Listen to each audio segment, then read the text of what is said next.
Assalamualaikum warahmatullahi wabarakatuh. Sebelumnya saya Dimas Yadi Kurniawan,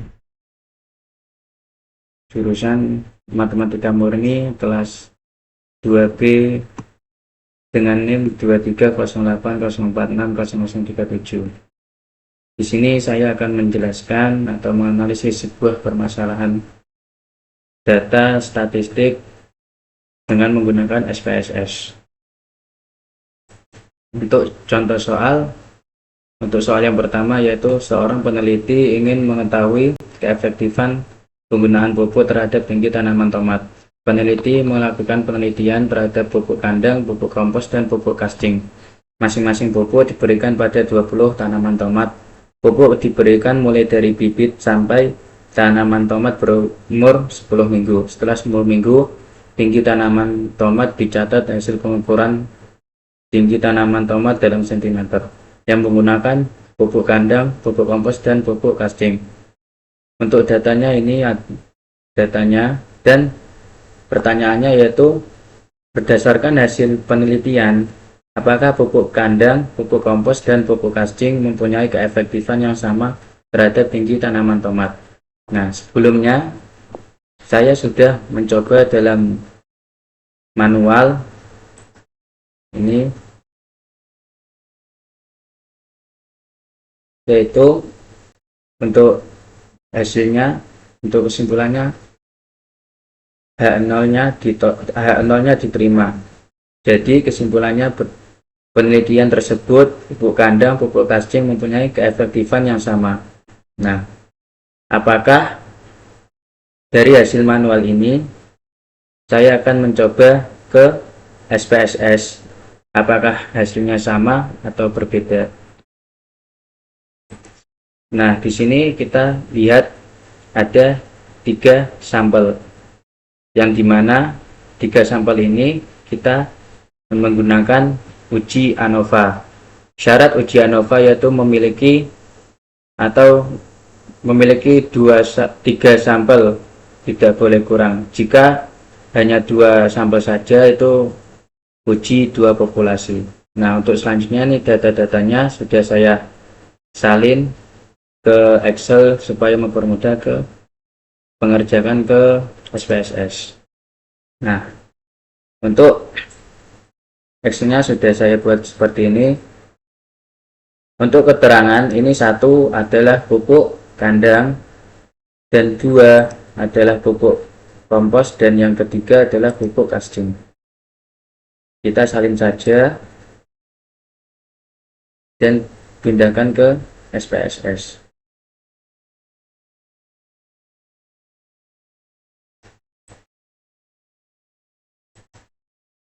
Nah, kita pindah ke SPSS.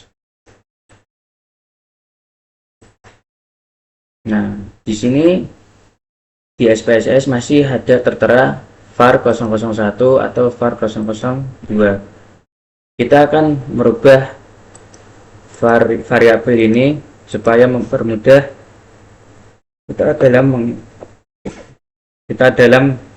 menganalisis data.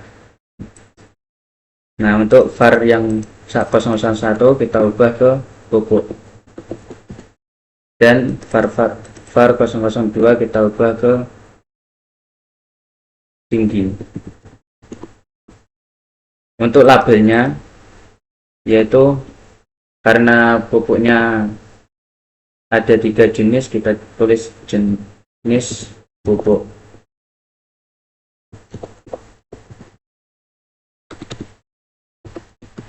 Dan tinggi ini kita tulis tanaman tomat.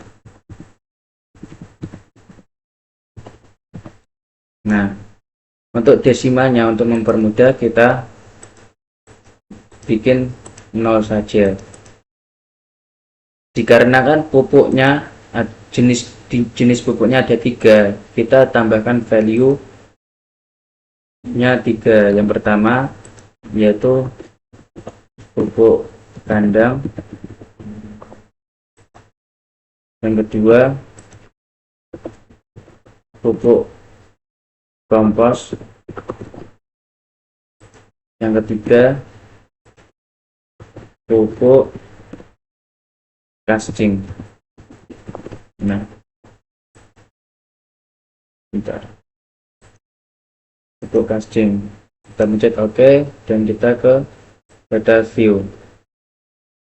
Sebelum kita uji ke ANOVA, kita akan menganalisis apakah ini distribusi normal atau tidak. Caranya yaitu analisis, deskriptif statistik, dan explore. Untuk jenis pupuknya kita taruh di faktor list, dan tanaman tomat kita taruh di dependent list. Untuk option tidak usah. Untuk plots kita pencet normality plots with cells, continue, baru setelah itu kita pencet OK. Nah, untuk datanya ini datanya tes analisis ini sudah saya salin ke Word supaya mempermudah saja. Nah, ini adalah data yang tadi kita peroleh dari SPSS untuk tes normality. Di sini ada keterangan yaitu jika nilai signifikannya lebih besar dari 0,05 maka data berdistribusi normal, dan sebaliknya jika nilai signifikannya lebih kecil dari 0,05 maka data tidak berdistribusi normal. Nah, kita lihat signifikannya pada Kolmogorov-Smirnov. Signifikannya ini adalah melebihi 0,05 semua. Untuk pupuk kandang 0,113, untuk pupuk kompos 0,2, dan pupuk casting sama 0,2. Jadi kesimpulannya, untuk terdapat dari tes normalitas ini kita bisa menyimpulkan bahwa data berdistribusi normal dan bisa kita uji ke ANOVA. Selanjutnya kita kembali ke SPSS. Sebelum ke uji ANOVA, kita akan tes uji homogen. Caranya yaitu analisis, compare means, setelah itu one way ANOVA. Untuk jenis pupuknya kita taruh di faktor, dan tanaman tomatnya kita taruh di dependent list. Setelah itu kita post, pencet Turki, setelah itu continue, optionnya kita pilih ke homogen, setelah itu continue, setelah itu pencet OK. Nah, untuk homogen sudah kita dapatkan, ini tabelnya sudah saya pindah juga ke SPSS. Untuk pindah ke Word, maaf salah. Nah, dari tabel ini kita bisa melihat keterangannya dulu. Keterangannya, jika nilai signifikannya lebih besar dari 0,05 maka homogen, dan sebaliknya jika nilai signifikannya lebih kecil dari 0,05 maka tidak homogen. Kita lihat signifikannya, yaitu yang pertama 0,06, 0,08 sama 0,08. Di sini kita bisa melihat nilai signifikannya,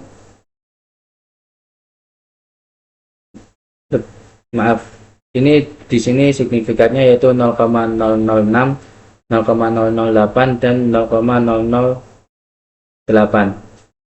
Dan keterangannya yaitu jika nilai signifikan lebih besar 0,05 maka homogen. Kita lihat di sini di sini kita signifikannya kurang dari 0,05 semua. Jadi kesimpulannya tidak homogen.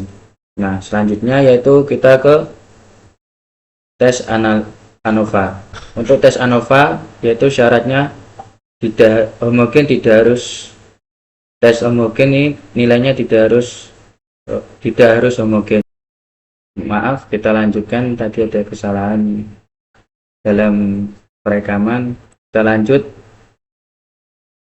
yaitu syarat uji ANOVA itu tidak harus uji homogennya nilainya yaitu homogen atau lebih besar dari 0,5, tetapi yang kita perlukan hanya tes normalisasinya saja. Normalisasinya di sini yaitu berdistribusi normal. Nah, kita bisa menganalisis ANOVA. Kita kembali ke SPSS. Untuk menganalisis ANOVA, kita pencet analisis, setelah itu compare means, setelah itu ke one way ANOVA. Nah, untuk jenis pupuknya taruh di faktor, dan tanaman tomatnya kita taruh di dependent list. Setelah itu kita pencet option, homogennya kita hilangkan, ganti deskriptif, continue, setelah itu oke. Nah, untuk data ANOVA kita sudah mendapatkan ini dan deskriptifnya sudah kita dapatkan. Selanjutnya yaitu kita kembali ke Word. Nah, untuk deskriptif ini kita hanya mendeskripsikan saja apakah hasil manual tadi yang kita kerjakan atau yang saya kerjakan itu sama dengan hasil yang di SPSS. Kita lihat dari pupuk kandang yaitu 48,8, pupuk kompos 45,8, dan pupuk kasting 46,05. Nah, kita lihat hasil manual saya.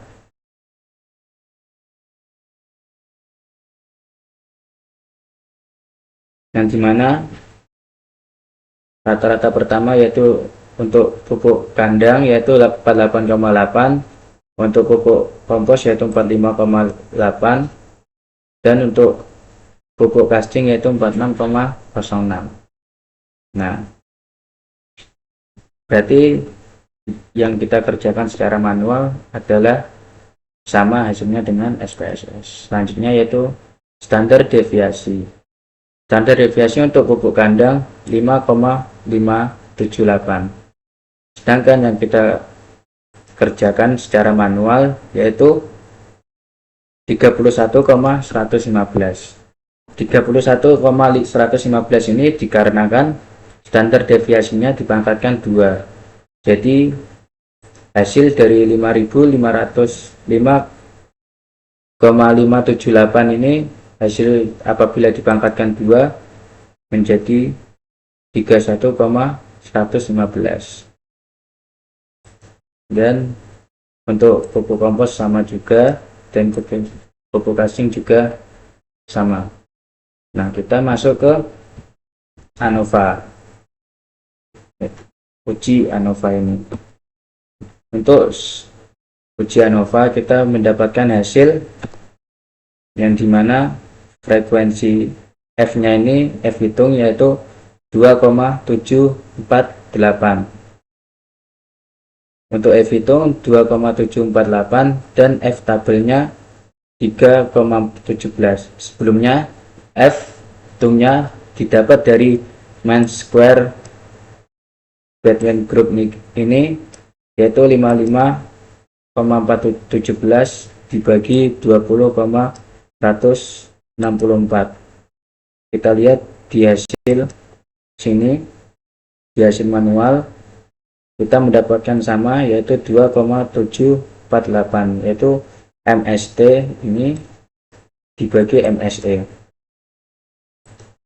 Nah, untuk selanjutnya yaitu F tabel. F tabel ini kita dapatkan dari 3,17. 3,17 yaitu dari derajat bebas atau DF ini yaitu 2 sama 27. Kita lihat di tabel sini. Untuk tabel ini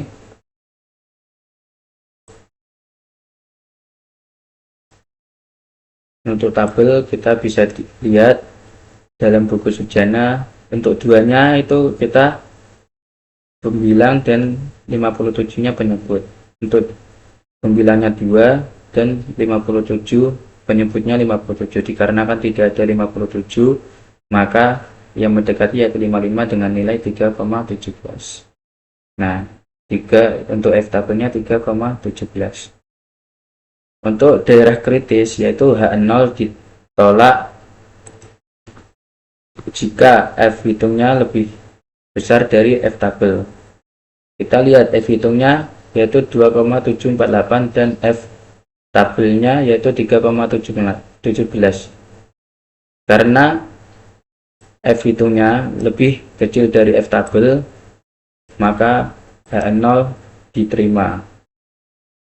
Untuk pengambilan keputusannya, kita lihat juga di signifikannya.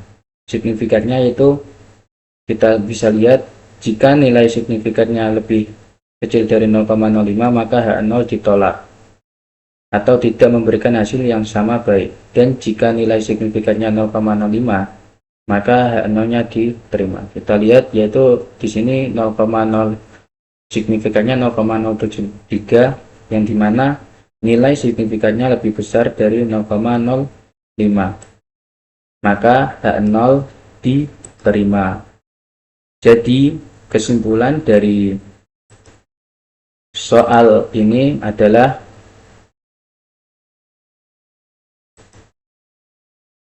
keefektifan 3 variansi pupuk tersebut sama terhadap tinggi tanaman tomat. Cukup sekian penjelasan untuk nomor 1. Selanjutnya nanti pada nomor 2 kita bahas ke selanjutnya. Cukup sekian. Wassalamualaikum warahmatullahi wabarakatuh.